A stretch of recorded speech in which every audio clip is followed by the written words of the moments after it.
Pour lui, ces présences n'étaient ni menaçantes ni inquiétantes. Elles semblaient simplement faire partie de son monde.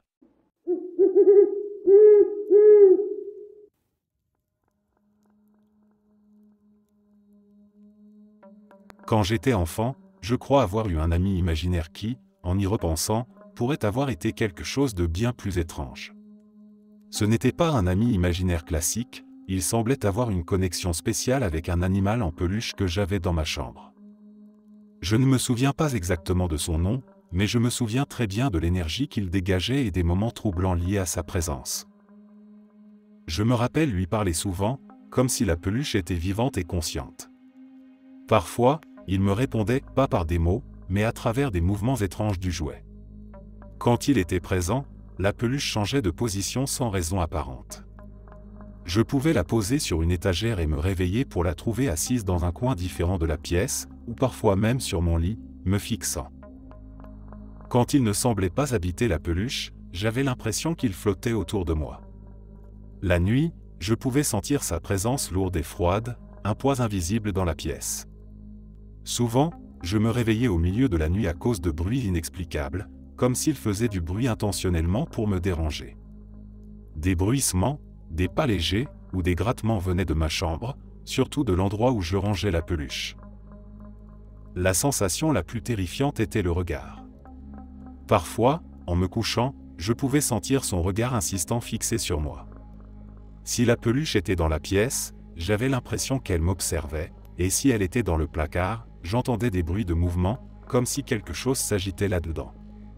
Le placard est vite devenu le lieu de punition de la peluche.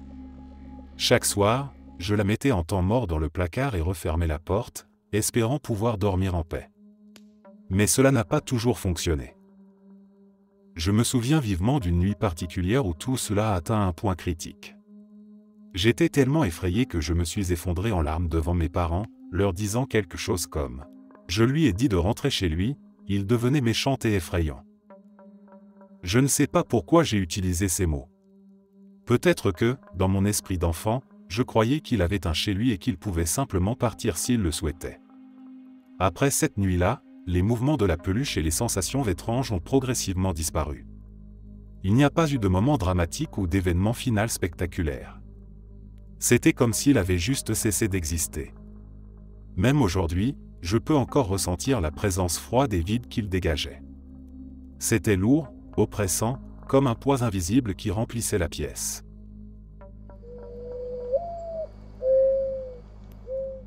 Quand j'étais petite, j'avais une amie nommée Émilie qui vivait dans mon placard.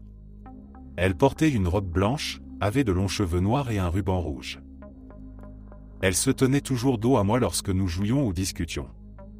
Ma grand-mère me disait qu'elle avait entendu ma voix et une autre, comme si j'étais avec quelqu'un, quand je jouais avec mes poupées Barbie. Elle entrait alors dans ma chambre et me trouvait seule, selon elle, mais Émilie était là avec moi. Ma grand-mère pensait simplement que je faisais une voix drôle pour m'amuser. Un jour, je suis allé chez une autre amie, à quelques maisons de la mienne, et j'ai vu Émilie pousser mon amie du toboggan. Elle s'est foulé le poignet et je n'ai cessé de répéter que ce n'était pas moi, que c'était Émilie. Les parents de mon amie n'étaient pas contents du tout, et ma grand-mère m'a traité de menteuse. J'ai alors dit à Émilie que j'étais trop grande pour avoir des amis imaginaires, et elle n'a pas aimé ça. Il y a eu plusieurs nuits où je me suis réveillé, sentant que quelqu'un me tirait par la cheville, alors que le pied de mon lit faisait face au placard. Une nuit, j'ai enfin vu son visage. Elle n'avait pas d'yeux, il semblait avoir été creusé, et sa bouche était cousue. Depuis ce jour-là, je n'ai jamais pu dormir avec la porte de mon placard ouverte. J'ai aussi vu Émilie dans d'autres maisons, pas seulement chez ma grand-mère. J'ai passé de mes 12 à 18 ans en famille d'accueil, et pendant ma 3e année de lycée, j'ai enfin eu ma propre chambre. Nous étions en train de peindre les murs et pour une raison étrange, les murs du placard aussi. Il n'y avait pas de petits-enfants dans la maison, nous étions tous des adolescents ou des préadolescents. Quand je suis rentré chez moi après l'école, je me suis senti vraiment mal en entrant dans ma chambre. Sur le miroir, il y avait une trace, comme si quelqu'un avait soufflé dessus et écrit « Je ne peux pas manger », et il y avait des empreintes de mains de taille enfant dans mon placard, qui étaient physiquement impossibles à reproduire par les autres membres de la maison. Ma mère d'accueil a aussi eu cette sensation de malaise en entrant dans ma chambre. Très croyante, elle m'a puni en m'appelant sataniste et en me confisquant toute musique non chrétienne et tous mes vêtements noirs. Merci, maman. Peu importe combien j'essayais de nettoyer le miroir, l'inscription ne disparaissait jamais. Même si je soufflais dessus, les mots restaient. Alors j'ai couvert cette partie du miroir avec des photos. Au fil du temps, je me réveillais parfois avec des griffures sur le corps. Elle pensait que je me les faisais toute seule, ce qui me faisait me sentir encore plus mal. Peu de temps avant ma graduation, son fils biologique, qui était en 2e année au lycée, a été réveillé par une fille en robe blanche, avec de longs cheveux noirs et un ruban rouge, debout à côté de son lit. Je n'avais jamais décrit Émilie à quiconque dans la maison. Heureusement, je ne l'ai pas revue depuis mes débuts dans la vingtaine, mais le traumatisme reste. J'ai toujours peur du noir. J'ai toujours peur des placards. Je suis assez certaine qu'Émilie n'était pas un fantôme, mais quelque chose de bien pire, vu qu'elle m'a suivi à travers plusieurs maisons pendant mes années de jeunesse.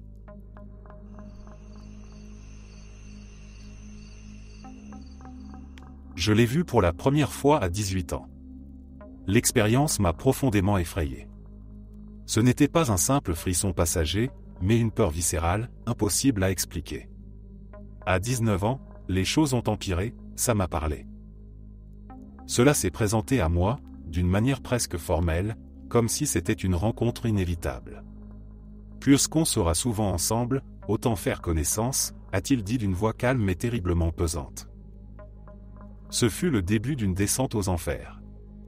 Mon sommeil est devenu chaotique, perturbé par des cauchemars étranges, des chuchotements dans l'obscurité et une présence constante qui semblait m'entourer. Mon esprit s'est détérioré rapidement. Je suis devenu paranoïaque, incapable de faire la différence entre la réalité et les hallucinations. Ma mémoire s'effritait, mes pensées devenaient confuses, et mon esprit était prisonnier d'un brouillard permanent. Je ne pouvais plus supporter cette situation. J'ai quitté l'école et suis retourné chez mes parents, espérant trouver un refuge. Mais rien ne s'est amélioré. L'ombre m'avait suivi. Mon état empirait et ma mère, voyant que je sombrais, a décidé de prendre les choses en main. Un jour, elle m'a emmené de force chez un guérisseur spirituel. Je ne croyais pas du tout à ce genre de pratique et j'étais méfiant, presque moqueur, prêt à ridiculiser ce que je considérais comme une imposture. Mais le guérisseur était sérieux et déterminé. Après m'avoir longuement observé, il a annoncé quelque chose qui m'a figé. On t'a offert au grand esprit de l'ombre, celui qui règne dans l'autre monde. Ces paroles résonnaient en moi, frappant un écho que je ne voulais pas reconnaître. Puis il a ajouté, « Il y a un objet en toi. Une chose implantée dans ton corps. » Il a décrit cet objet avec une précision déconcertante, expliquant où il était logé et comment il affectait mon esprit et mon corps. Il a ensuite proposé de le retirer. Sceptique mais désespéré, j'ai accepté, n'ayant rien à perdre. Le rituel a commencé. Il a exécuté une chirurgie spirituelle, un processus étrange et solennel que je n'arrivais pas à comprendre. Je ne ressentais pas de douleur, mais il y avait cette sensation profonde, comme si quelque chose bougeait en moi. Puis il a retiré l'objet. Il le tenait dans sa main, le tournant doucement pour me le montrer. C'était exactement ce qu'il avait décrit. Un objet que je reconnaissais instinctivement, sans savoir pourquoi. Il m'a dit que cet objet devait être rendu à la nature, et que je devais prier et demander de l'aide pour guérir. J'ai suivi ses instructions avec une obéissance presque automatique, comme poussé par un instinct profond. Cette nuit-là, pour la première fois depuis des mois, j'ai ressenti une absence étrange. Un vide là où l'objet semblait avoir été logé. C'était comme retirer un caillou qu'on ne savait même pas avoir dans sa chaussure, un soulagement inattendu, un poids envolé. Mon corps s'est détendu, ma tension constante a disparu. Mon esprit, autrefois pris au piège dans des pensées chaotiques, est devenu clair. Le brouillard qui enveloppait ma mémoire s'est dissipé. Au cours de la semaine suivante, j'ai commencé à dormir profondément pour la première fois depuis des années. Mes pensées sont devenues nettes, et je pouvais enfin me concentrer, mémoriser, et vivre pleinement. C'était comme si je renaissais. Aujourd'hui, je suis heureux et en bonne santé. Je pense souvent à ce que j'ai vécu et à ce que cela m'a appris, malgré la souffrance traversée. Cette expérience, aussi étrange et incompréhensible soit-elle, m'a permis de retrouver ma vie. À ceux qui luttent encore, je veux dire, il y a toujours une solution, même si elle vient de l'endroit le plus inattendu.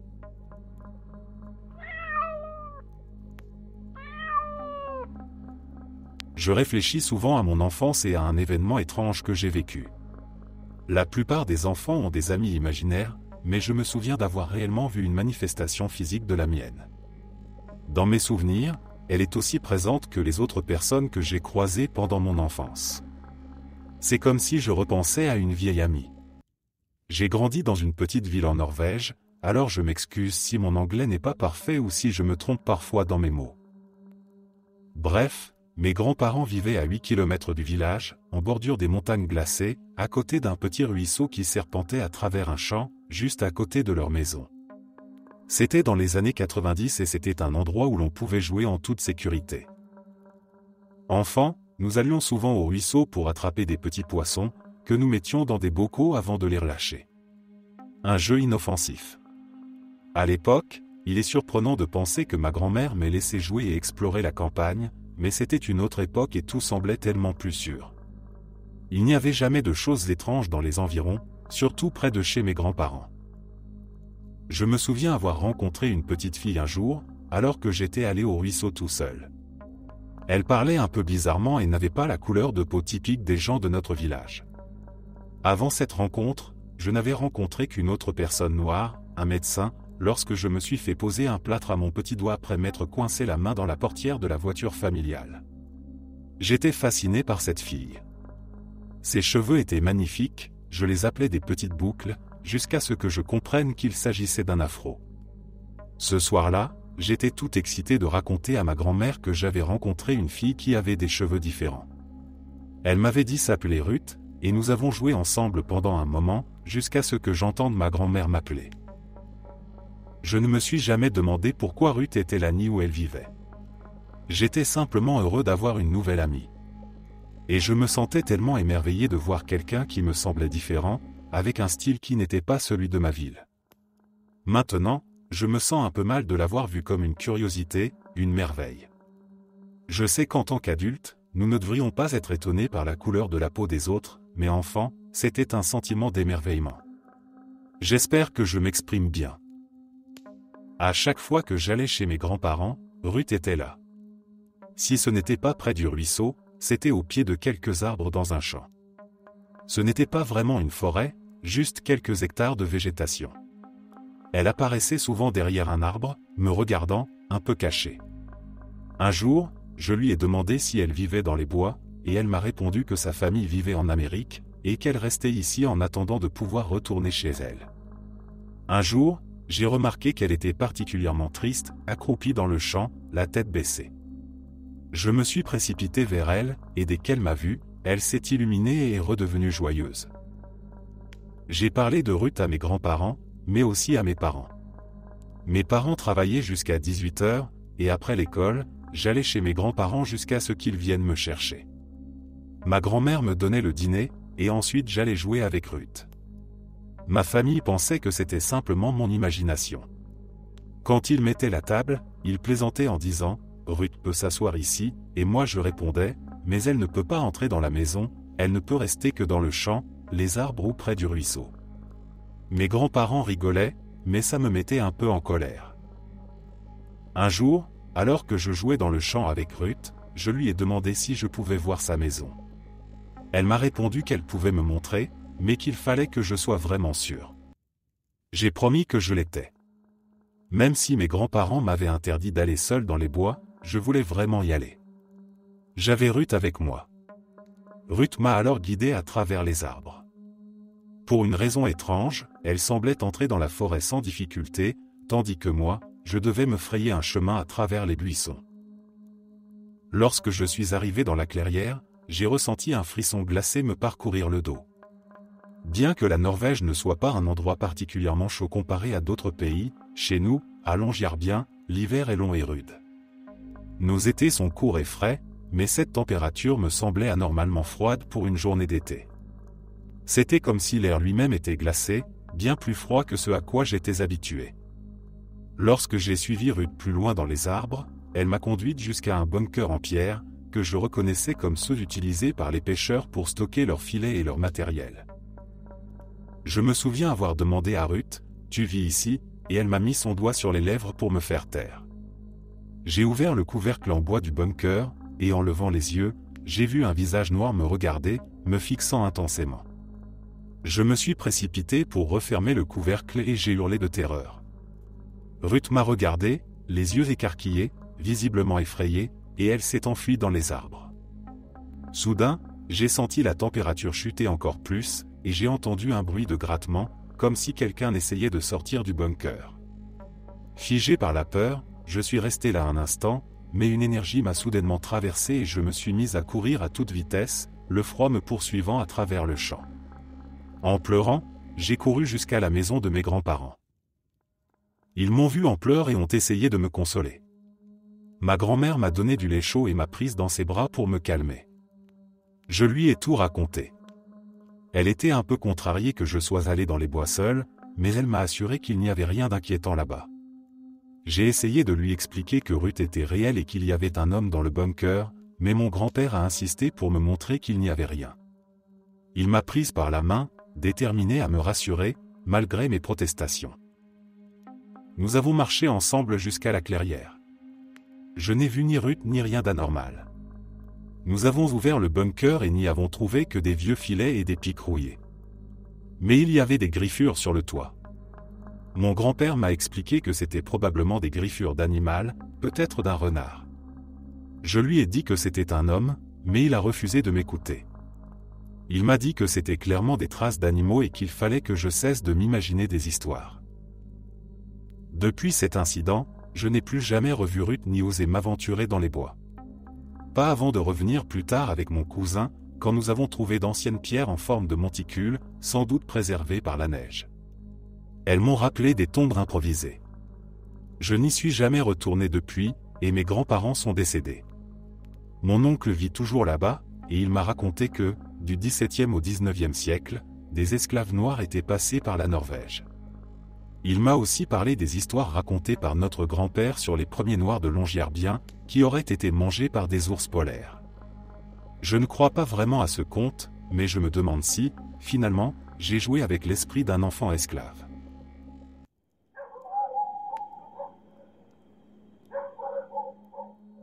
Quand j'étais enfant, il y a environ 40 ans, je jouais souvent avec un petit garçon légèrement plus âgé que moi. Il restait toujours au fond du jardin, près de l'ancienne remise. Jamais il n'entrait dans la maison. Au fil des ans, il semblait toujours être là, à mes côtés, même lorsque j'étais adolescente. Un souvenir particulier me revient avec une clarté frappante. À cette époque, ma sœur avait reçu un chien de son petit ami, et la chienne avait mis Badichio, que nous avions installé dans une cabane au fond du jardin. Une nuit, je fus réveillé brutalement par 3 coups très forts sur du bois, juste à côté de ma tête. Instantanément éveillé, je me suis demandé qui ou quoi avait bien pu faire ce bruit. C'était la première fois que cela arrivait.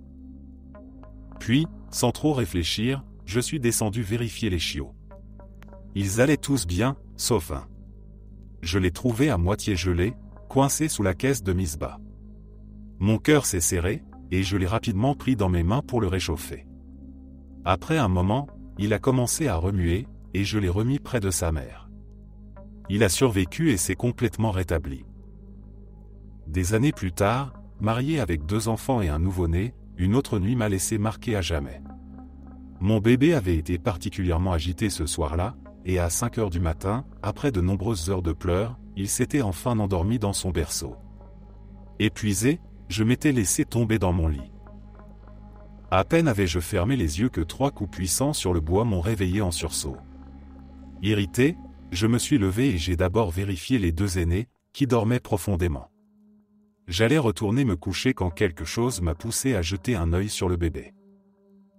Il était bleu au visage, inerte, comme s'il ne respirait plus. Paniqué, je l'ai saisi d'un coup sec, et le mouvement lui a fait prendre une énorme bouffée d'air. Il a recommencé à respirer normalement. Je suis certaine que ces 3 coups ont sauvé sa vie. Les années ont passé, et ces 3 coups mystérieux se sont répétés à plusieurs reprises, toujours pour m'avertir ou m'éloigner du danger. Une nuit particulièrement froide d'hiver, alors que je dormais dans un petit chalet, j'avais chargé le foyer de bois avant d'aller me coucher, espérant que les braises resteraient chaudes jusqu'au matin. J'ai fermé la porte du salon et me suis endormi. En pleine nuit, 3 coups puissants sur du bois m'ont réveillé. Intrigué et légèrement effrayé, je suis sorti de la chambre.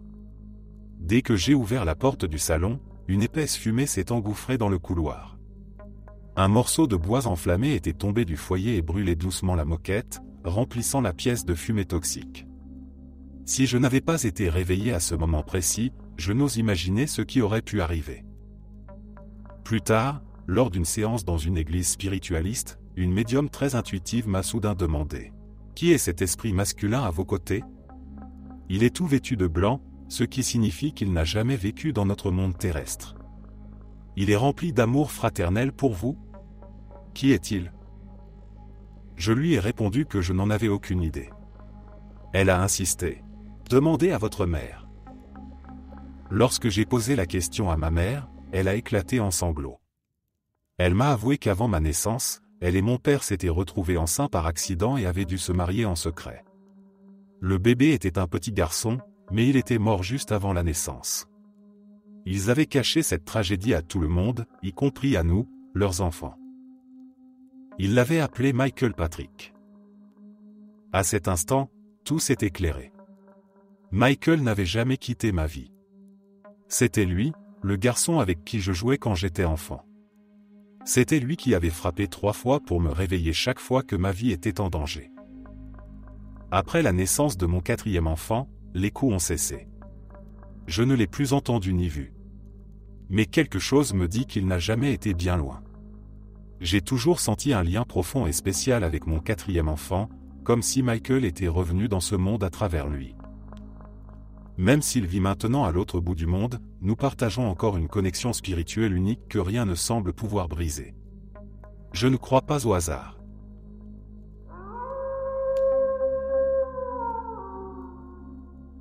Je suis un professionnel de la santé dans le domaine des urgences, et comme vous pouvez l'imaginer, je suis souvent confronté à des troubles mentaux en soignant mes patients. C'est quelque chose auquel nous sommes tous habitués. Cependant, même après toutes ces années, il y a parfois des moments où ce que les gens disent ou font me donne vraiment la chair de poule. J'essaie toujours de garder mon calme et de traiter tout le monde avec respect, mais parfois, il est difficile de ne pas être un peu perturbé par certaines situations. Cela s'est passé il y a environ 1 an, mon partenaire et moi avons été appelés pour un enfant qui n'agissait pas normalement. En entrant dans la maison de cette famille, un petit garçon d'environ 7 ans était assis sur le canapé, sans aucune gêne apparente.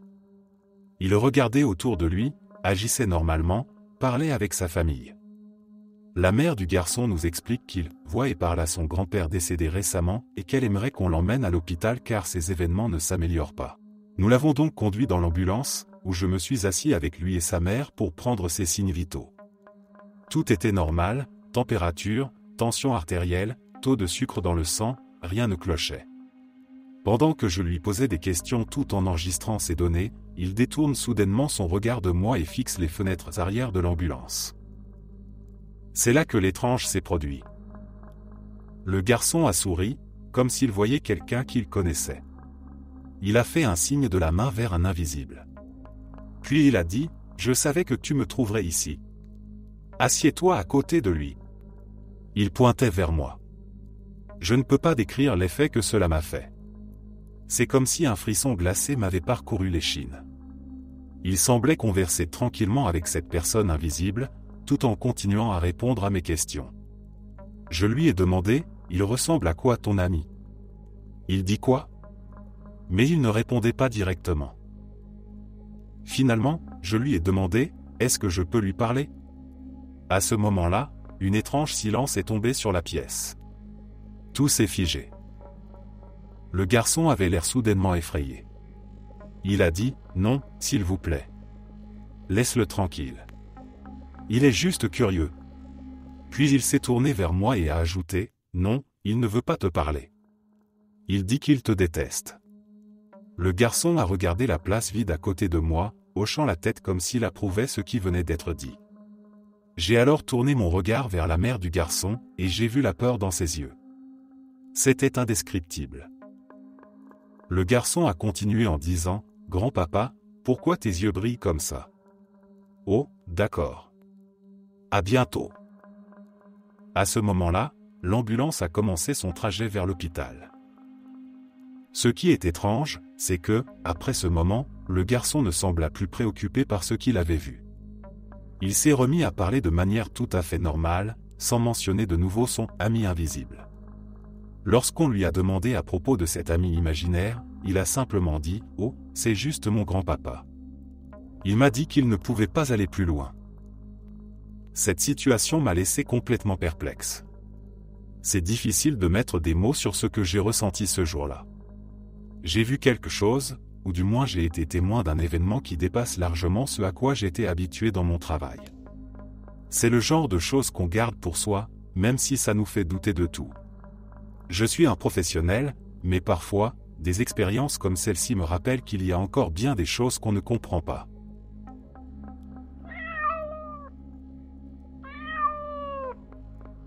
Il y a environ 20 ans, mes parents sont revenus dans la maison d'enfance de ma mère, dans le nord du Michigan, peu après la naissance de ma sœur aînée. 6 ans plus tard, je suis né. Ma sœur, appelons-la Lila, a aujourd'hui 21 ans et moi, j'en ai 15. Nous avons toujours été très proches, et en grandissant, elle s'est souvent occupée de moi. Je la considère encore aujourd'hui comme l'une de mes principales figures de protection. Voici quelques informations sur la maison. Elle est presque entièrement entourée par une forêt dense et nous avons un très grand jardin. Il y a une longue allée qui mène à notre route.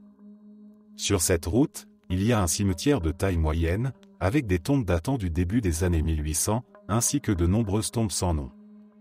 Ma sœur et moi faisions régulièrement des promenades jusqu'au cimetière quand nous étions enfants. C'était une courte promenade de moins de 5 minutes. Bref, passons à l'histoire.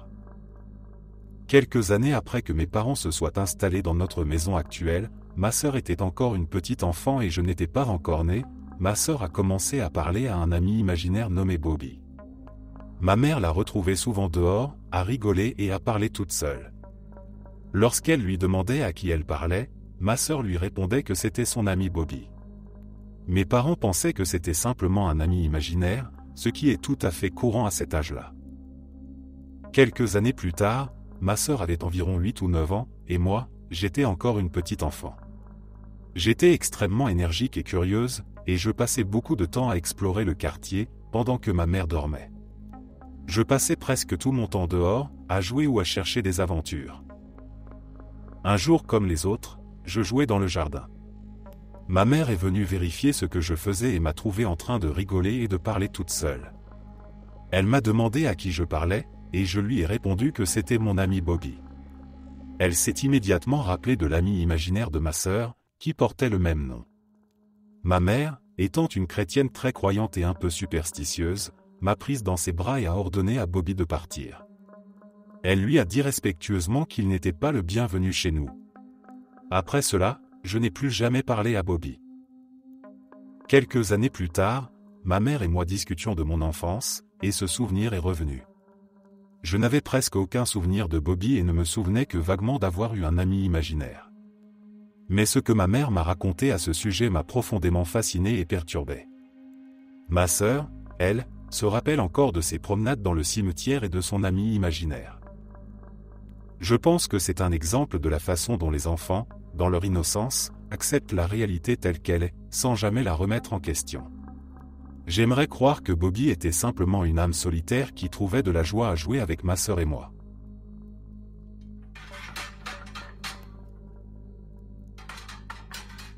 Quand mon fils avait environ 3 ans, il était allongé dans notre lit et fixait sans cesse le coin droit du plafond.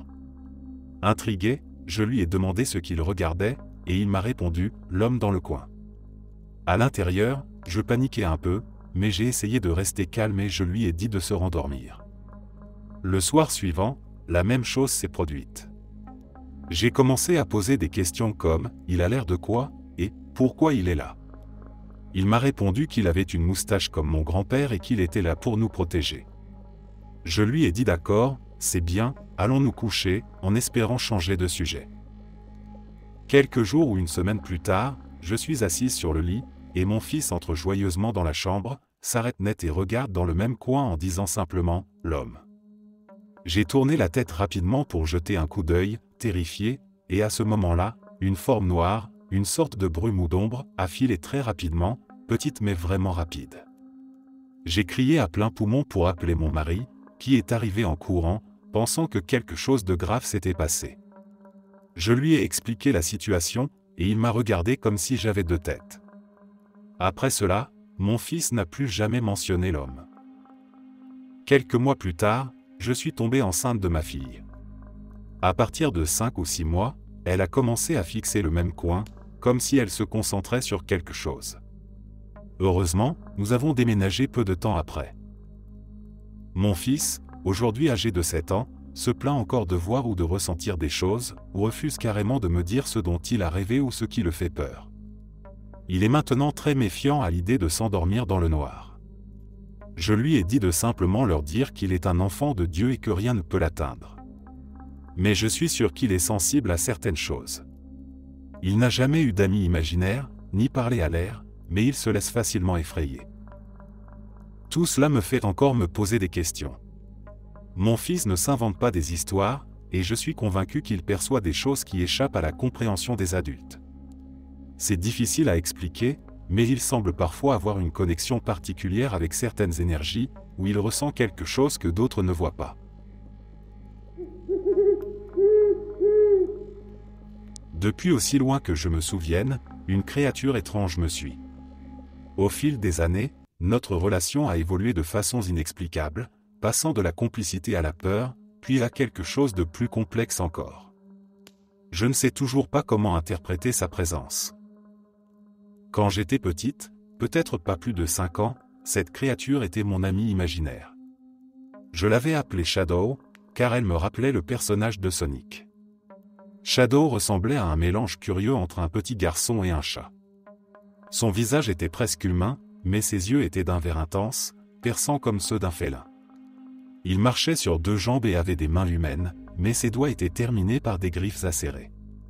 Son corps était recouvert d'une fourrure noire comme la nuit. Nous jouions ensemble pendant des heures, surtout dans les endroits sombres, comme mon placard. La lumière semblait le repousser, mais l'obscurité était son domaine. Il n'était pas qu'un compagnon de jeu, il était aussi un guide, un gardien des secrets cachés dans les ombres. Il m'avait averti de ne jamais m'aventurer dans le fond du placard du rez-de-chaussée, car quelque chose de terrifiant y était enfermé. Ce qu'il disait était vrai, une histoire trop longue pour être racontée ici. Puis, les choses ont changé. Quand j'étais en 3e année, nous sommes retournés vivre dans notre ancienne maison, celle où Shadow résidait depuis toujours. Je me souviens du sentiment écrasant de terreur qui m'envahissait chaque nuit après avoir éteint la lumière. Shadow n'était plus un ami. Il s'était réfugié sous mon lit surélevé et semblait attendre, guettant. Je me précipitais dans ma chambre, et à chaque fois, je sautais rapidement sur mon lit, évitant le plus possible de rester près de l'échelle qui y menait. J'avais cette peur viscérale qu'il puisse m'attraper ou me griffer si je tardais trop. Je ne sais pas si c'était parce que quelque chose de plus sombre avait pris possession du placard ou parce que j'avais cessé de croire en mon ami imaginaire. Peut-être se sentait-il trahi, oublié. Les années de collège et de lycée ont encore transformé notre relation. Je déménageais souvent à cette époque, mais Shadow me suivait toujours, accompagné de cette chose tapie dans le placard, qui était devenue plus menaçante. Pourtant, quelque chose avait changé entre lui et moi, j'avais arrêté d'avoir peur. J'avais commencé à construire une histoire autour de lui, à lui donner une identité plus profonde, plus protectrice. Il avait repris sa place de gardien, semblant lutter contre cette présence sombre qui me tourmentait désormais dans chaque maison où nous vivions. Son apparence s'était adoucie, parfois, il ne ressemblait plus qu'à un simple chat noir. Ces nuits-là, je me sentais en sécurité, comme s'il était là pour me protéger. Mais tout cela a changé à nouveau lorsque je suis parti à l'université. Pendant un certain temps, je n'ai plus pensé à lui, ni à cette chose dans le placard. La vie semblait normale jusqu'à récemment. Shadow est revenu, mais il est différent. Plus grand, plus sauvage. Il semble déformé, comme s'il avait été consumé par une folie intérieure. Ses yeux sont toujours d'un vert perçant, mais ils sont pleins de frénésie, empreints d'un désespoir ou d'une rage incontrôlable que je ne reconnais pas. Et pourtant, malgré sa transformation terrifiante, je ne pense pas qu'il veuille me faire du mal. Il y a encore quelque chose de bon en lui, un écho de l'ami d'autrefois. Mais cette lumière est faible, presque étouffée par cette fureur sauvage.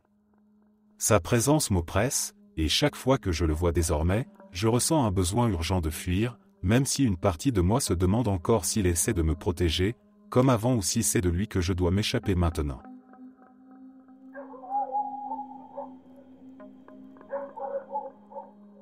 Je travaille comme boucher dans une petite entreprise familiale dirigée par un homme d'âge moyen et son père, un vétéran de l'industrie. Le père, un véritable passionné du métier, travaillait encore là presque pour le plaisir.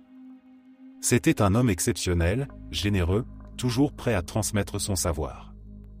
Il m'a beaucoup appris sur l'art de la découpe et sur la vie en général. C'était une personne profondément gentille et respectée par tous. L'année dernière, à Noël, il a fait une crise cardiaque soudaine à 3 heures du matin. Cela a été un choc brutal pour tout le monde. Il avait déjà été absent pendant 4 mois en raison de complications dues au diabète et à d'autres problèmes de santé. Malgré tout, il était revenu travailler juste avant Noël. Il aimait tellement son métier qu'il était heureux de pouvoir à nouveau manipuler ses couteaux et retrouver cette routine qui le faisait vibrer. Après son décès, son fils, mon patron Joe, a traversé une période difficile. Mais ce qui nous a le plus perturbé, c'est que sa fille de 3 ans a commencé à parler de papy comme si elle le voyait encore. Elle racontait qu'il lui parlait à la maison et lui disait des choses qui semblaient sorties tout droit de ses souvenirs. Un jour, la petite fille est venue nous voir à l'atelier. Elle m'a toujours bien aimé parce que je travaille là depuis un moment et que je gère maintenant tout le département de la viande. Ce jour-là, elle est entrée avec un air sérieux et m'a dit « Papy m'a demandé de te dire qu'il vit encore plus son rêve maintenant. » Je suis resté figé. Mon patron aussi. Nous nous sommes regardés, abasourdis. Vivre son rêve était une expression qu'il utilisait constamment. C'était sa manière de dire qu'il était heureux, même dans les moments ordinaires de la vie. C'était sa phrase emblématique, et cette petite fille, qui n'avait sûrement pas conscience de ce que cela signifiait vraiment, venait de la répéter comme si c'était un message personnel. Ce soir-là, je suis rentré chez moi, encore secoué. Pendant la nuit, j'ai fait un rêve incroyablement réaliste. C'était l'un de ces rêves où tout semble tellement tangible qu'il dépasse l'entendement. J'étais assis à une table avec lui. Nous avons discuté pendant ce qui semblait être des heures. C'était calme, simple, chaleureux, comme s'il était vraiment là, comme avant. Puis, à un moment donné, il s'est levé, m'a regardé et a tendu la main pour me serrer la main. Il a dit quelque chose comme « Bon, il est temps que j'y aille maintenant ». Je lui ai serré la main, et l'instant d'après, je me suis réveillé. J'étais couvert de chair de poule, et ma main picotait comme si quelqu'un venait réellement de la serrer. Depuis ce jour, la petite fille n'a plus jamais reparlé de son grand-père de la même manière. Elle dit simplement qu'il est heureux et qu'il est dans un endroit meilleur. Je ne suis pas du genre à croire facilement à ce genre de choses, mais ce qui s'est passé, c'était bien réel. Je le sais. On peut appeler ça un signe, une connexion spirituelle, ou autre chose, mais ce que j'ai vécu, je ne peux pas l'expliquer. Parfois, certaines choses dépassent la logique, et on se contente de les accepter pour ce qu'elles sont.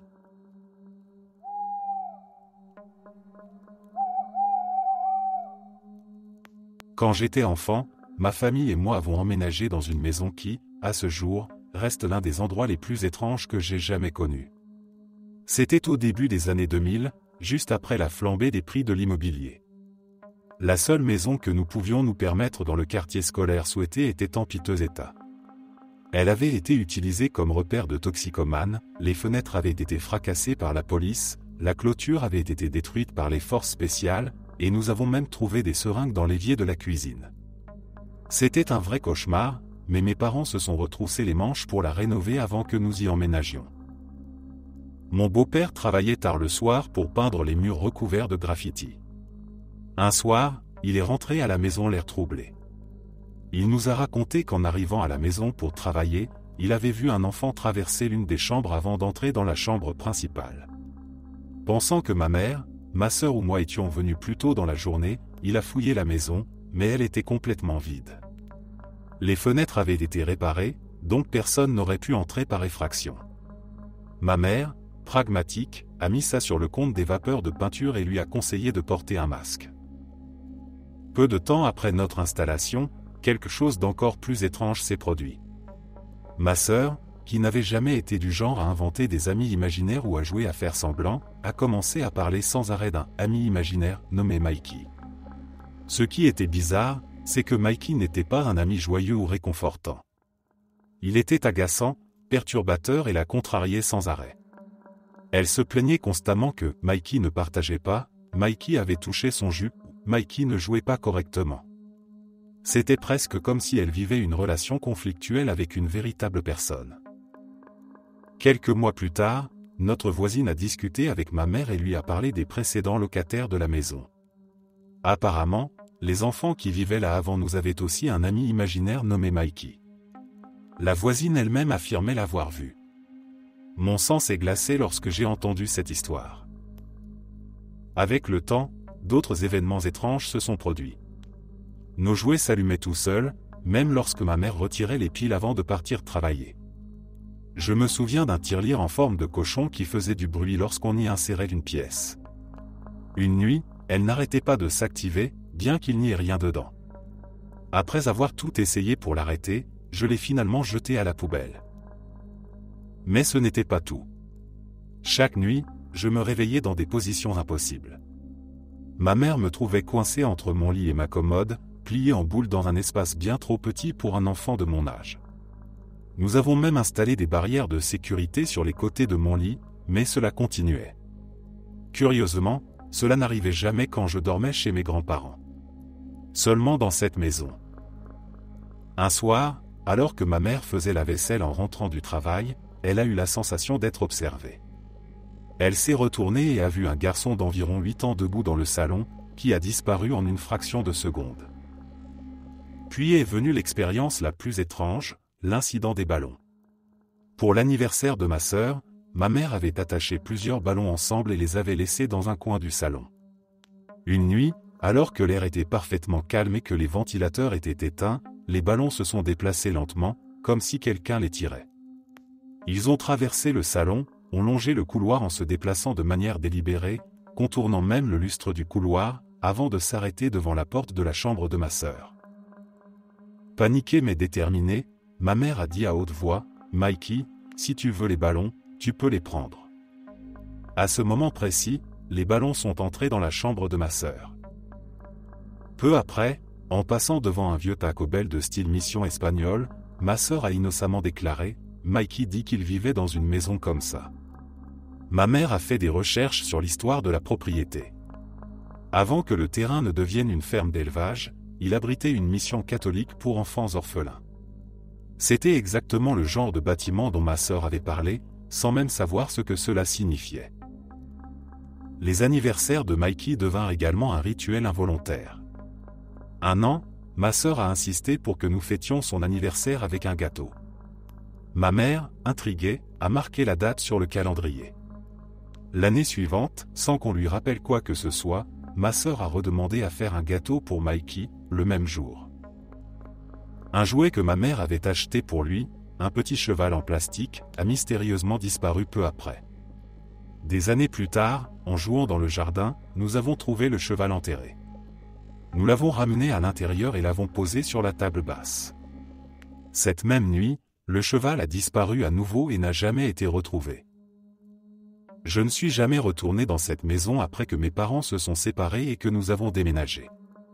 Pourtant, ma sœur, qui va encore chez son père certains week-ends, m'a dit que l'atmosphère est toujours lourde. Elle voit encore des ombres se déplacer dans les couloirs.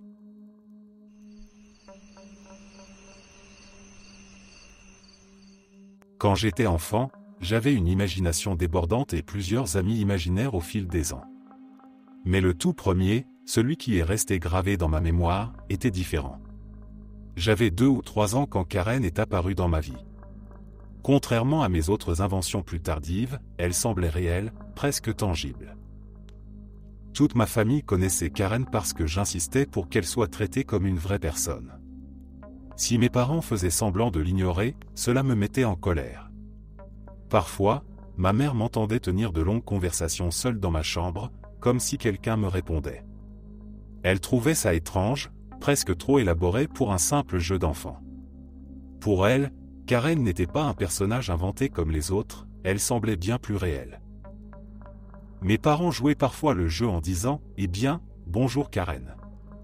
Mais je fronçais les sourcils, agacé, et répondais sévèrement « Elle n'est pas là en ce moment ».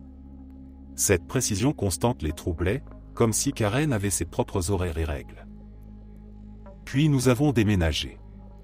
À partir de ce moment-là, Karen a disparu. Je n'ai plus jamais parlé d'elle, et mes parents non plus. Elle n'était plus une présence dans ma vie. Comme beaucoup de souvenirs d'enfance, son image s'est estompée, ne me laissant qu'une sensation vague mais chaleureuse, comme le souvenir d'une vieille amie. Des années plus tard, en discutant avec ma mère, elle m'a rappelé cette période où je parlais à Karen comme si elle était réelle. J'ai mentionné que je me souvenais très bien d'avoir inventé mes autres amis imaginaires, comme Howard le canard et sa copine Chuck, mais pas Karen. Sa présence semblait différente, plus concrète, presque mystérieuse. Récemment, alors que je lisais un article sur une affaire criminelle historique, quelque chose a attiré mon attention. L'article parlait d'un meurtre célèbre survenu dans une ville proche de l'endroit où nous vivions à l'époque. Le nom de la victime était Karen. Au début, je n'y ai pas prêté attention. Après tout, il s'agissait d'un crime ancien, quelque chose qui n'avait rien à voir avec mon histoire.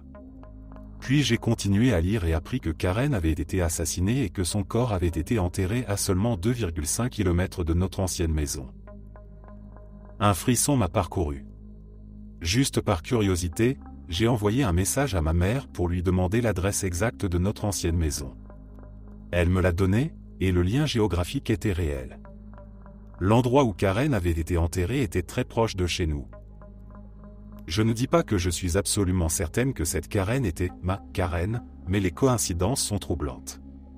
Le meurtre avait eu lieu plus de 10 ans avant que mes parents n'achètent la maison, et ma mère n'avait jamais entendu parler de cette affaire, elle était probablement déjà sortie des journaux depuis longtemps à l'époque. Je n'ai jamais réussi à trouver une photo de cette Karen, mais parfois, je me demande si je la reconnaîtrais, même si elle était morte avant ma naissance. Peut-être que mon esprit d'enfant l'a vue d'une manière que les adultes ne pouvaient pas. Qu'elle soit ou non mon amie imaginaire, son histoire est tragique. Personne ne mérite un sort aussi cruel. Si elle était vraiment ma Karen, cela me brise le cœur de penser que son esprit était peut-être resté piégé, errant seul, trouvant réconfort et amitié avec une fillette de 3 ans incapable de comprendre ce qui se passait vraiment. Peut-être qu'être mon ami imaginaire était sa seule façon de ne pas être oublié.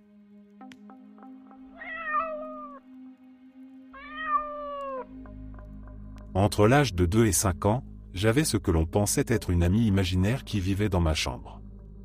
Elle était vieille et semblait aimer fumer, bien que je ne comprenne que bien plus tard ce que signifiait cette habitude. Au début, ma famille pensait que j'avais juste beaucoup d'imagination. Mais ma mère, elle, avait ses doutes. Avant même ma naissance, alors qu'elle était enceinte de moi, une voyante lui avait dit que je serais particulièrement sensible à certaines choses, un don que j'aurais hérité de mon père. Plus tard, alors que je n'avais qu'1 an, une autre voyante lui a dit exactement la même chose. Ces avertissements sont restés dans un coin de son esprit, sans qu'elle en parle vraiment. En grandissant, je passais de plus en plus de temps dans ma chambre à parler avec cette vieille femme. Je ne la voyais jamais clairement, elle était toujours un peu floue, comme si elle se trouvait à la limite de mon champ de vision. Pourtant, je me sentais en sécurité avec elle. Je n'ai jamais eu peur, même si, d'après mes cousins, elle leur faisait très peur. Ils refusaient de s'approcher de ma chambre, certains ayant été particulièrement effrayés après des visites chez nous. L'un d'eux semble avoir été marqué par une expérience spécifique, mais je n'ai jamais su ce qui s'était exactement passé. Malheureusement, ma maison n'était pas un refuge tranquille à cause de mon père. C'était un homme alcoolique, violent et imprévisible. Je ne vais pas rentrer dans les détails, mais ces crises de colère rendaient notre vie infernale. Ma mère avait pris l'habitude de me faire dormir dans son lit la nuit pour me protéger, forçant mon père à dormir dans ma chambre, celle où la vieille femme apparaissait souvent.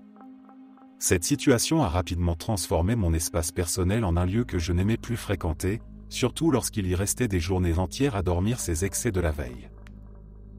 C'est à cette époque que j'ai commencé à ressentir quelque chose d'étrange, un pressentiment horrible. La veille de l'une de ces crises de colère, j'avais cette sensation d'angoisse profonde, comme une chute libre dans un manège, un poids lourd dans l'estomac, une terreur primitive. Je tentais de l'expliquer à ma mère, mais elle pensait que je m'inquiétais inutilement. Pourtant, chaque fois que je ressentais cette peur viscérale, quelque chose de terrible se produisait le lendemain. Plus le temps passait, plus cette sensation était fréquente.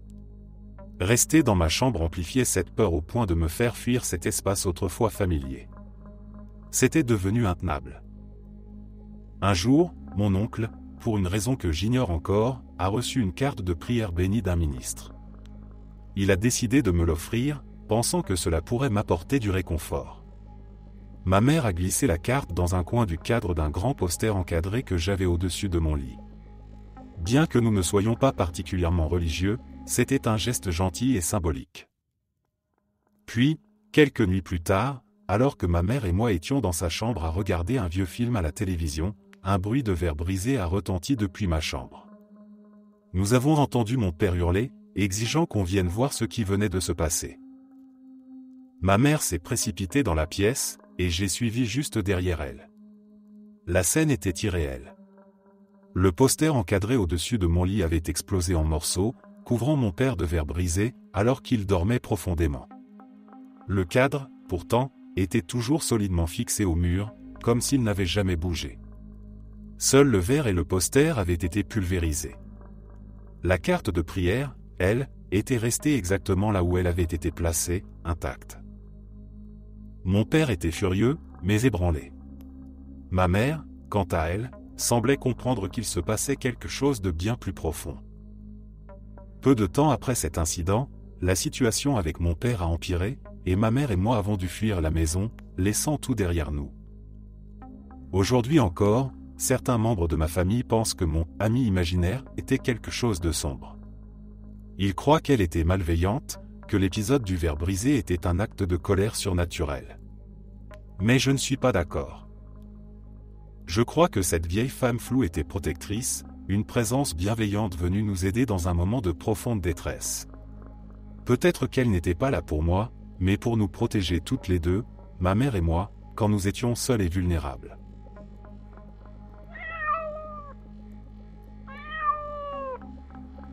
Il est possible que ce que les enfants perçoivent ne soit pas simplement des fantômes au sens traditionnel, mais plutôt des manifestations de réalité parallèles ou des glissements entre dimensions.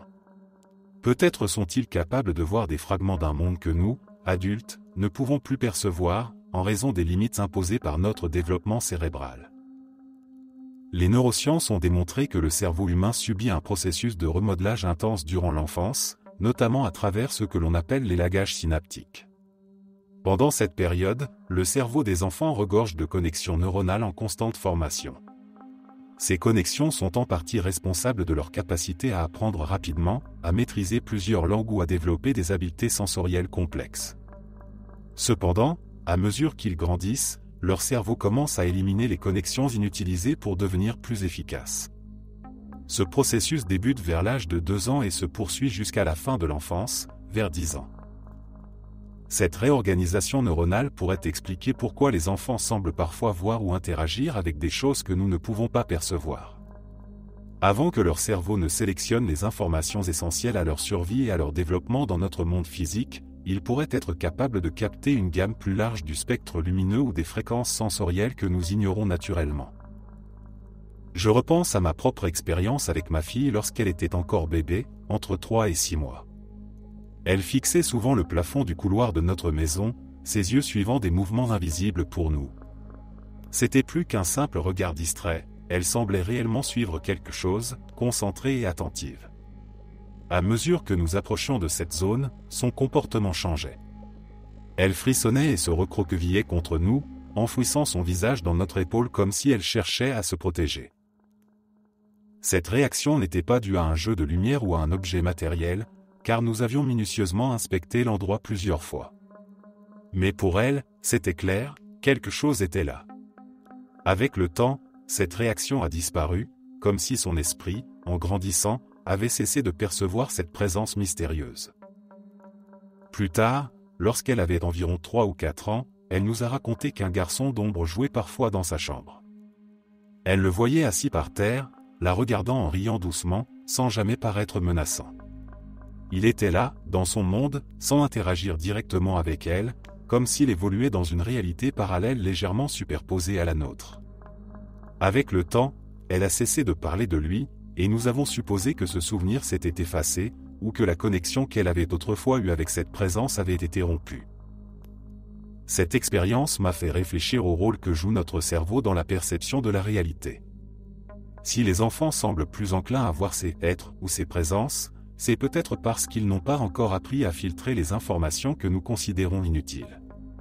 Ils vivent dans un état de conscience plus ouvert, non limité par la logique ou les conventions que nous imposons à notre perception du monde. Bien sûr, cela n'exclut pas l'idée que certaines de ces expériences puissent être spirituelles ou paranormales. Peut-être que certaines âmes ou entités trouvent plus facile de communiquer avec les jeunes esprits encore réceptifs. Mais même en mettant de côté cette interprétation mystique, il reste une explication scientifique fascinante. Leur cerveau, avec ses milliards de connexions actives et ouvertes, pourrait être câblé pour capter des éléments d'une réalité que nous avons perdue en grandissant. Peut-être que ce que nous appelons imaginaire n'est rien d'autre qu'une partie cachée du monde que seuls les enfants peuvent encore entrevoir, avant que les limites de la perception humaine ne viennent leur imposer le cadre restreint que nous considérons comme la réalité.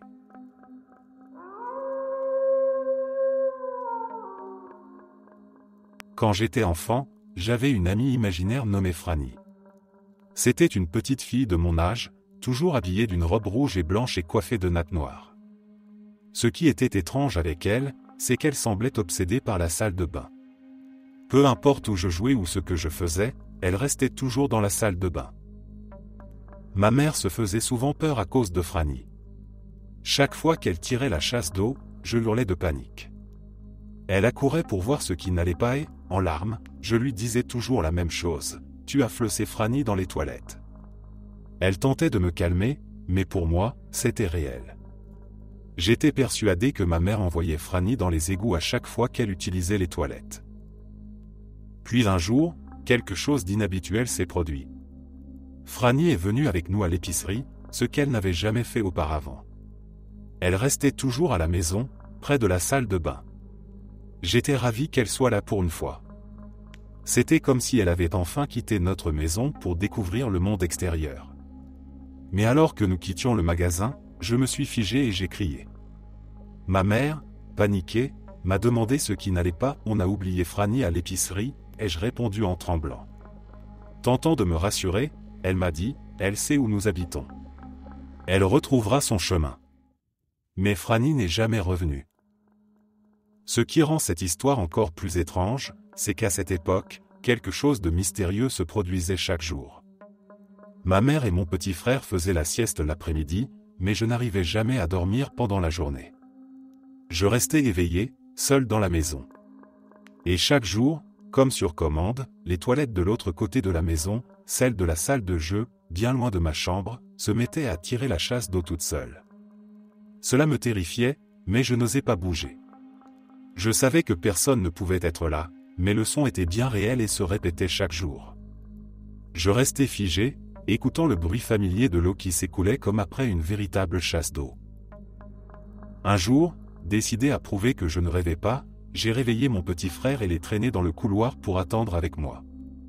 Je voulais qu'il entende ce que j'entendais à chaque fois. Nous avons patienté, silencieux et tendus. Puis cela s'est produit à nouveau. La chasse d'eau a retenti, forte et claire. Les yeux de mon frère se sont écarquillés de terreur. Il venait d'entendre exactement ce que j'entendais depuis des semaines. Prenant mon courage à deux mains, et me sentant plus forte avec mon frère à mes côtés, j'ai décidé d'aller voir ce qui se passait. Mon frère était pétrifié, mais je ne pouvais plus ignorer ce phénomène. Nous avons avancé prudemment vers la salle de jeu et avons trouvé les toilettes parfaitement normales, sauf que l'eau bougeait encore doucement, comme après une véritable chasse d'eau. Il n'y avait personne, mais le bruit était bien là. Depuis ce jour à l'épicerie, quand Franny est restée là-bas, les chasses d'eau ont cessé. Plus jamais je n'ai entendu ce son étrange. En y repensant aujourd'hui, je ne peux m'empêcher de me demander si Franny n'était pas liée à tout cela. Peut-être qu'elle était quelque chose de plus qu'un simple ami imaginaire. Une obsession étrange avec les toilettes, des phénomènes inexpliqués et des souvenirs encore si clairs. Je ne saurais jamais ce qui se passait vraiment, mais je n'oublierai jamais Franny.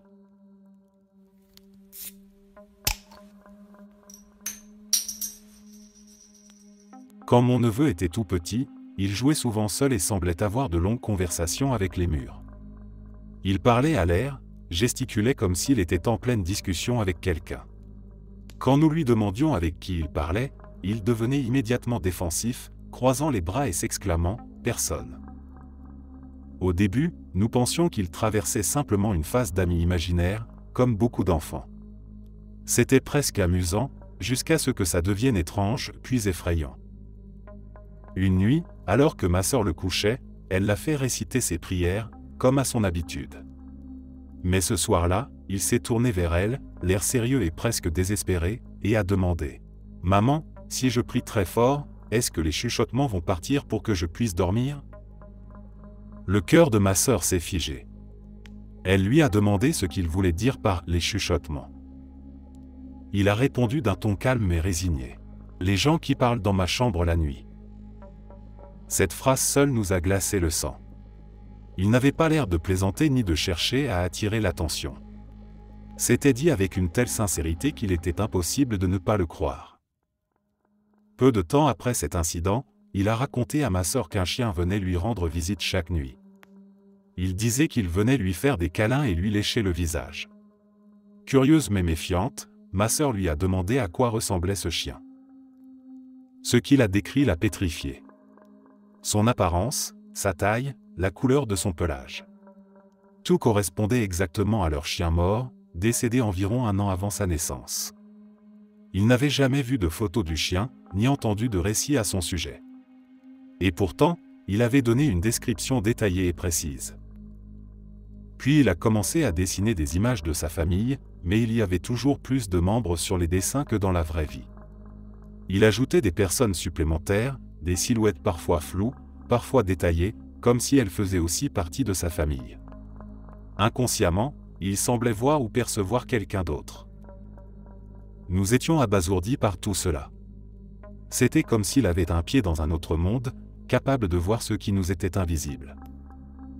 Aujourd'hui, il est adolescent et ne se souvient de rien. C'est comme si ces événements n'avaient jamais existé dans sa mémoire. Nous lui avons mentionné certains de ces épisodes par curiosité, mais cela ne lui dit absolument rien.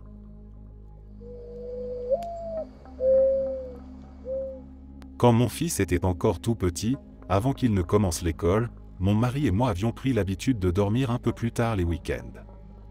On se réveillait souvent pour trouver toutes les lumières de la maison allumées, à l'exception de celle de notre chambre. Sans faute, chaque matin de week-end, toutes les pièces brillaient d'une lumière éclatante. Mon fils, lui, était toujours assis dans le salon, tranquillement installé devant ses dessins animés. Intrigués, nous lui demandions pourquoi il allumait toutes les lumières. L'homme sans visage me regarde par la fenêtre. La fenêtre dont il parlait était en réalité une porte vitrée menant à un balcon à l'arrière de la maison. Un espace généralement vide et isolé. Essayant de garder notre calme, nous avons acheté un rideau épais pour couvrir cette porte et éviter qu'il ne voie l'extérieur pendant la nuit. À partir de là, il a cessé d'allumer toutes les lumières. Mon fils a maintenant 14 ans.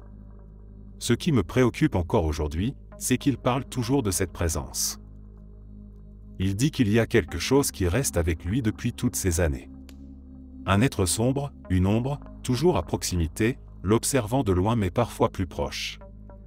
Rien de ce que nous avons fait n'a jamais semblé l'éloigner. Nous avons consulté des thérapeutes et des psychiatres, il a suivi plusieurs traitements médicaux, mais aucun médicament n'a réussi à faire disparaître cette présence. Ce personnage ne semble pas être un simple produit de son esprit. Il a même dit que plusieurs de ses amis ont vu cette ombre mystérieuse lorsqu'ils étaient chez nous. Ils ne savaient rien de son expérience, mais l'ont décrite avec des détails troublants. Récemment, ce qui me hante encore plus, c'est que son petit frère a commencé à voir des ombres aussi. Sans rien savoir de ce que son aîné a vécu, il nous a parlé de silhouettes sombres qui apparaissent dans sa chambre.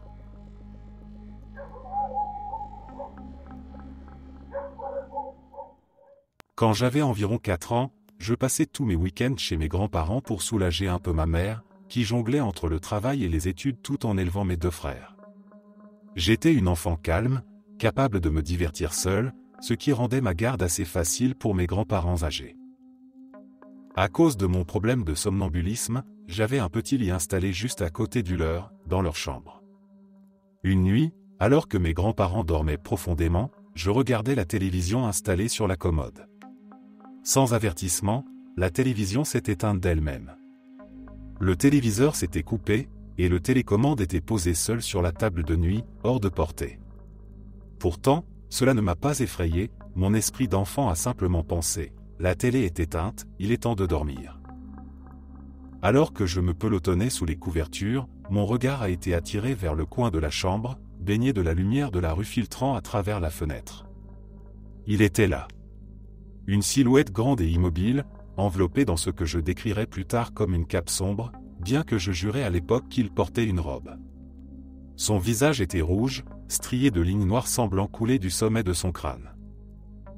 Je savais instinctivement qu'il ne devait pas être là, mais je n'avais pas peur.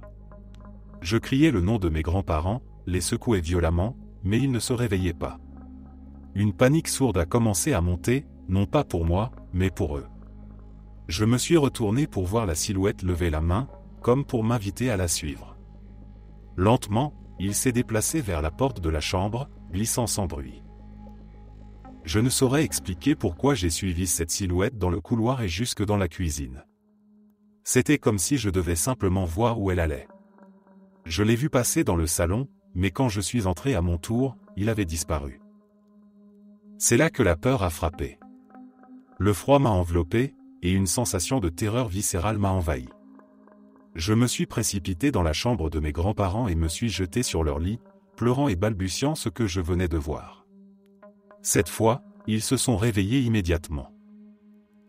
Ma grand-mère a allumé toutes les lumières, et mon grand-père a fouillé la maison de fond en comble, batte de baseball en main. Ils n'ont rien trouvé. Finalement, après avoir vérifié toutes les pièces, ils m'ont calmé et nous sommes tous retournés nous coucher. Peu après cet incident, un personnage d'une émission télévisée appelée Fricazois est apparu, un croque-mitaine nommé Candlejack. Mon esprit d'enfant a associé cette figure étrange que j'avais vue à ce personnage, et c'est ainsi que je l'ai nommé. Candlejack est alors devenu plus qu'une simple histoire effrayante. Je parlais constamment de lui, demandant parfois à mes parents de lui réserver une place à table, expliquant qu'il était là et avait besoin d'une chaise. Mes frères refusaient d'entrer dans ma chambre quand je jouais avec lui. Ma mère a admis des années plus tard que chaque fois que je disais « Candlejack est ici », elle ressentait un froid pesant, accompagné d'un sentiment de malaise profond et d'une nausée soudaine. Il semblait y avoir une présence que tous ressentaient sans jamais la voir. Avec le temps, l'atmosphère autour de Candlejack est devenue plus sombre.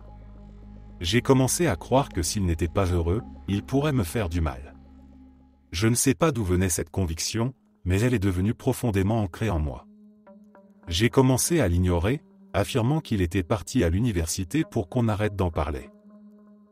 Un jour, il est parti. Définitivement. Je ne sais pas comment ni pourquoi, mais sa présence s'est évanouie. Pourtant, il revient parfois dans les conversations familiales, surtout après quelques verres lors des réunions. Tout le monde a des souvenirs glaçants de ce que Candlejack représentait. Chacun a vécu sa propre expérience, et personne n'en rit vraiment. Nous savons tous que ce n'était pas une simple invention d'enfant.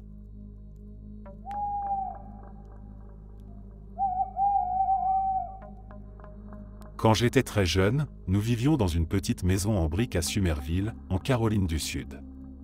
À l'époque, je parlais souvent d'un ami que j'appelais Roger.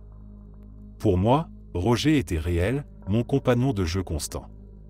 Je racontais régulièrement à ma mère des histoires sur lui, expliquant que nous jouions ensemble, que nous parlions et que je ne me sentais jamais seul. Je n'avais jamais peur de la nuit dans cette maison.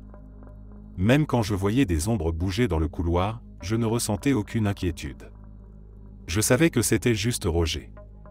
Il faisait partie de ma vie, comme un ami invisible qu'un enfant unique s'inventerait pour se sentir moins seul. Des années plus tard, alors que j'étais dans la vingtaine, j'ai repensé à cette époque et j'ai mentionné Roger à ma mère, un peu amusée par ce souvenir d'enfance. Je m'attendais à ce qu'elle se moque doucement de mon imagination débordante. Mais sa réaction a été troublante. Elle s'est figée un instant, puis a partagé quelque chose que je n'avais jamais su auparavant. Elle m'a raconté que, parfois la nuit, après m'avoir couché, elle entendait quelqu'un courir dans la maison. Les pas rapides résonnaient sur le sol, comme ceux d'un enfant excité qui jouait tard le soir. Pensant que c'était moi qui étais sorti du lit pour jouer, elle criait depuis sa chambre. « Damien, c'est l'heure de dormir. Retourne te coucher, il est tard. » Mais au lieu de s'arrêter, les bruits de pas continuaient. Agacée, elle se levait pour me gronder, persuadée de me trouver en train de jouer dans le salon. Chaque fois, elle ne trouvait personne. Elle allait vérifier dans ma chambre, et là, j'étais profondément endormi, paisiblement sous mes couvertures, comme si je n'avais jamais bougé. Elle m'a dit que cela s'était produit plusieurs fois. Et chaque fois, elle avait cette sensation étrange que nous n'étions pas seuls dans la maison. Mais elle n'en avait jamais parlé, pensant que c'était peut-être son imagination ou un bruit de la vieille maison. Puis elle a partagé un détail qui m'a glacé le sang.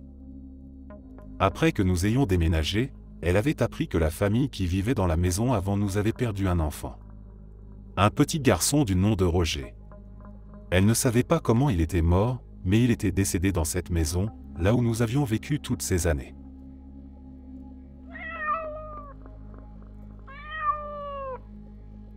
Quand j'étais dans la vingtaine, mes parents tenaient une garderie très prisée dans notre petite ville. Parfois, j'aidais à m'occuper des enfants, si petits âgés de 0 à 5 ans. C'était un environnement chaleureux et vivant, rempli de rires et de jeux. Mais il y avait toujours quelque chose d'un peu particulier avec l'un des enfants. Il y avait ce petit garçon d'environ 2 ans, un enfant doux mais étrangement mature pour son âge. Il semblait toujours pensif, comme s'il comprenait des choses au-delà de son jeune âge. Parfois, en jouant dans le jardin, il s'arrêtait au milieu du terrain de jeu et parlait tout seul. Mais ce n'était pas juste un bavardage d'enfant, c'était une véritable conversation, avec des gestes, des réponses, et des pauses comme s'il écoutait quelqu'un lui parler. Un jour, intrigué par son comportement, je me suis approché. Il était là, debout près du toboggan, parlant doucement à quelqu'un. Sa posture était attentive, sérieuse. Il hochait la tête, levait les mains, comme pour expliquer quelque chose. Personne n'était là. Absolument personne. Avec curiosité mais aussi un léger frisson dans le dos, je lui ai demandé doucement. « Et petit bonhomme, à qui parles-tu » Il s'est retourné lentement, m'a regardé droit dans les yeux, et a répondu d'une voix sérieuse et calme, bien plus mature que ce que j'aurais pu imaginer venant d'un enfant de cet âge. « C'est Lucie. Elle est morte. Mais ça va. Elle est heureuse. » Ces quelques mots ont suffi à me glacer le sang. Il n'y avait ni peur ni tristesse dans sa voix. Juste un constat simple et honnête, comme s'il énonçait un fait évident. Avant que je ne puisse réagir, ma mère a appelé tout le monde pour le déjeuner.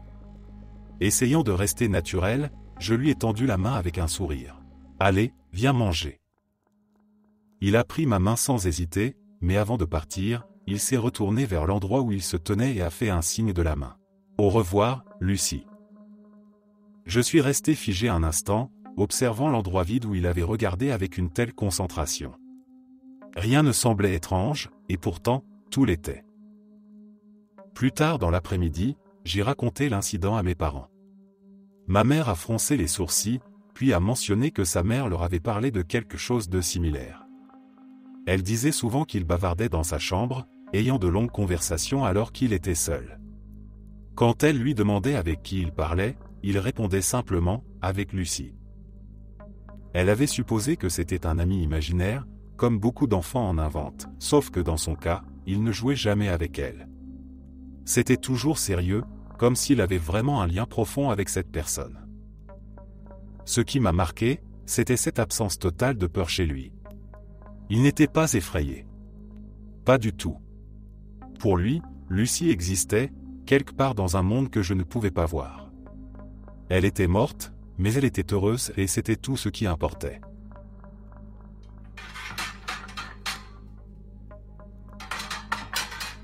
Il y a longtemps, probablement en 4e année, il m'est arrivé quelque chose de très étrange. À l'époque, je ne parlais pas très bien anglais.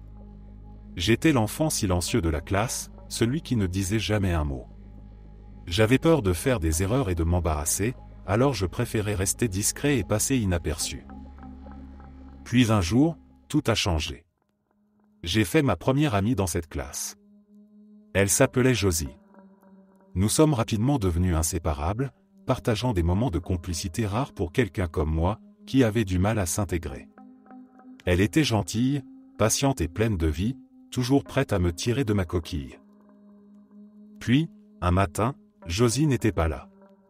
C'était étrange, car elle ne manquait jamais l'école, mais je n'y ai pas trop prêté attention au début. Les jours ont passé. Une semaine entière s'est écoulée. Toujours aucune trace d'elle. Mon inquiétude a grandi. Au bout d'une semaine et demie, je n'ai plus pu contenir mon angoisse. Pendant la récréation, j'ai rassemblé tout mon courage et je suis allé voir ma maîtresse pour lui demander où était Josie. Je m'attendais à une réponse simple, peut-être qu'elle était malade ou qu'elle était partie en voyage. Mais au lieu de cela, elle m'a regardé avec une expression confuse et m'a dit « Je ne sais pas de qui tu parles ». Cette réponse m'a glacé. Comment pouvait-elle ne pas se souvenir de Josie? Elle était dans notre classe, elle s'asseyait à côté de moi. Pensant qu'il s'agissait peut-être d'un malentendu, j'ai demandé à mes camarades de classe s'ils savaient où elle était. L'un après l'autre, ils m'ont tous regardé avec la même incompréhension. Aucun d'entre eux ne semblait se souvenir d'elle. Comme si elle n'avait jamais existé. Je me souviens avoir ressenti un mélange de confusion et de terreur. Je savais que Josie avait été là. J'avais partagé des rires, des secrets et des jeux avec elle. J'étais certain qu'elle était réelle. Mais dans le monde autour de moi, c'était comme si elle n'avait jamais existé. Les jours et les semaines qui ont suivi, j'ai continué à guetter son retour, espérant la voir entrer dans la salle de classe comme si de rien n'était. Mais elle n'est jamais revenue. La vie a repris son cours, et avec le temps, je me suis tu. Personne ne croyait à son existence, et chaque tentative d'en parler ne faisait que renforcer cette étrange sensation que j'étais seul à me souvenir d'elle. Des années plus tard, je me suis mis à chercher sur Internet, espérant trouver des récits similaires, d'autres personnes ayant vécu des disparitions inexpliquées comme celle-ci. Mais rien. Aucun témoignage comparable. C'était comme si l'histoire de Josie était un secret que seul mon esprit gardait précieusement. Je ne sais toujours pas ce qui s'est passé. Était-elle un produit de mon imagination d'enfant solitaire, ou était-elle réellement là avant de disparaître sans laisser de traces? Peut-être était-elle quelqu'un d'un autre temps ou d'un autre lieu, égaré un moment dans mon monde avant de retourner dans le sien. Mais même aujourd'hui, je peux encore entendre son rire et me souvenir des détails de son visage comme si c'était hier.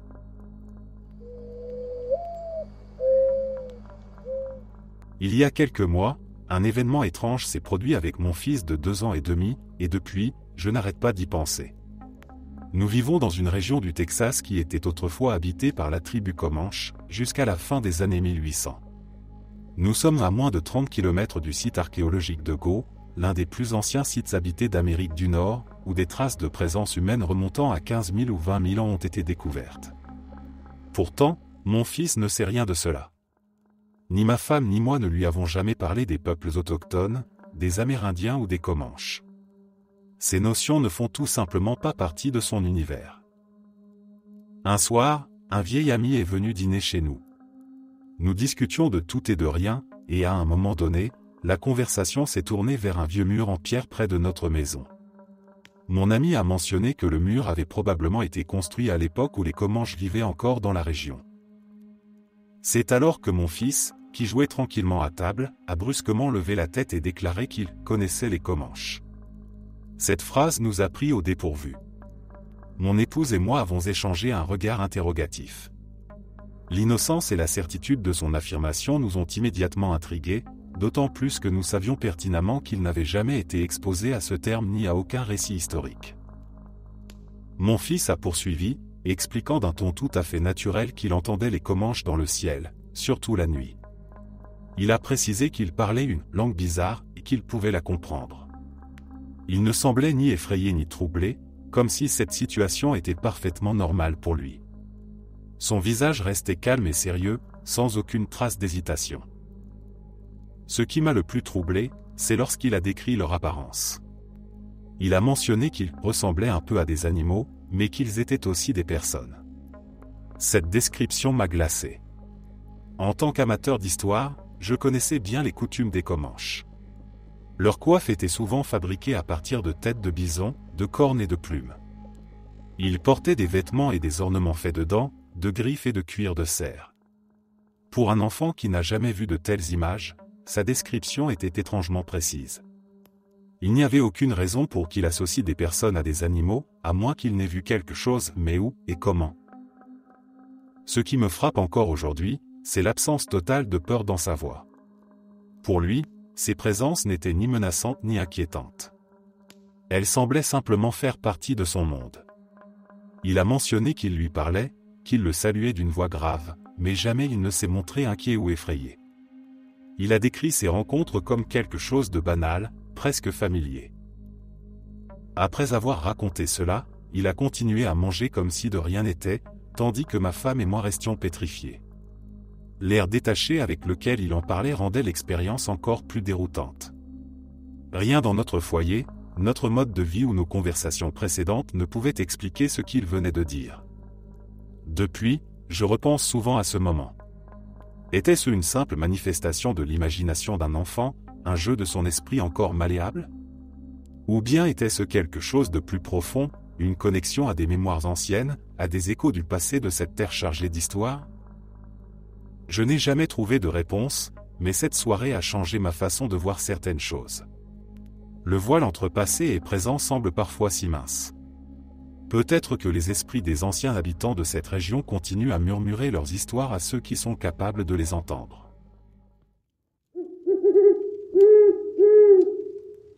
Merci d'être resté jusqu'à la fin. N'oubliez pas d'aimer la vidéo, de vous abonner et de partager vos propres histoires en commentaire. On se retrouve demain à la même heure devant ce feu.